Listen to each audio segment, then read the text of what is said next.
আসসালামু আলাইকুম, সবাই কেমন আছেন? আশা করি সবাই খুব ভালো আছেন। আজকে চলে আসলাম আমার এক বান্ধবীর বাসায়। ওই আমাকে দুপুরবেলা দাওয়াত করছে, কিন্তু আমি আসতে পারি নাই। কালকে সারাত্রে ঘুম হয় নাই, মানসিক টেনশনে ছিলাম। কী কারণে ঘুম হয় না আমি নিজেও জানি না।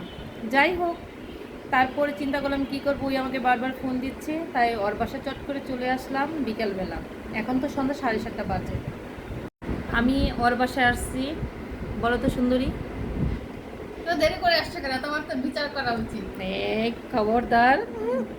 ওই আমাকে দুপুরবেলা দাওয়াত করছে, ঠিক আছে, লাঞ্চের।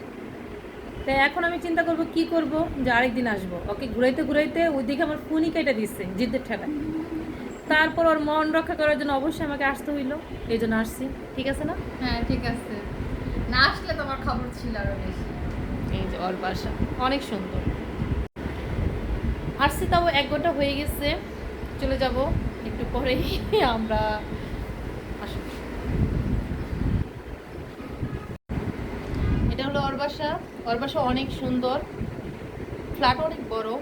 আমি ওর বাসা আজকে ফার্স্ট টাইম আসলাম, আমার কাছে খুবই ভালো লাগছে। দেখি ওর বাসে কী কী আছে।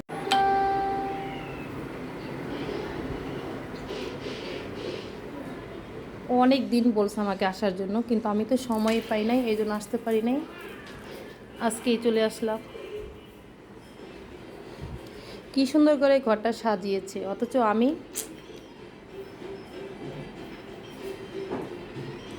বাবা তুমি কি দেখো? কোন দল তুমি বলো তো? কোন দল সাপোর্ট করো?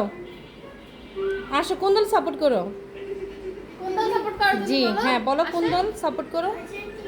আর্জেন্টিনা? ওরে মা, আমার ছেলে তো পর্তুগাল সাপোর্ট করে। তাহলে তোমাদের দুজনের ভিতরে তো মারামারি লেগে যাইব। যাই হোক, এসে খুব ভালো লাগলো। ওর বাসার আমার বাসায় বেশি একটা দূরে না, কাছাকাছি প্রায়। হাইটে গেলে 5 মিনিট, অল্প একটু 2-3টা রুট পরেই আর কি। ওই 11 নম্বর রুটে থাকে, আমি 1 নম্বর রুটে থাকি, জাস্ট এতটুকু ডিফারেন্স, আমরা একই সেক্টরের। এখন চলে যাব।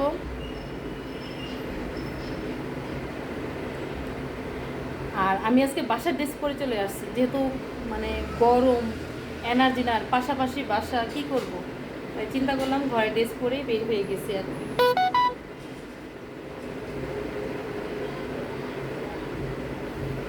সবাই খুব ভালো থাকবেন। আসসালামু আলাইকুম।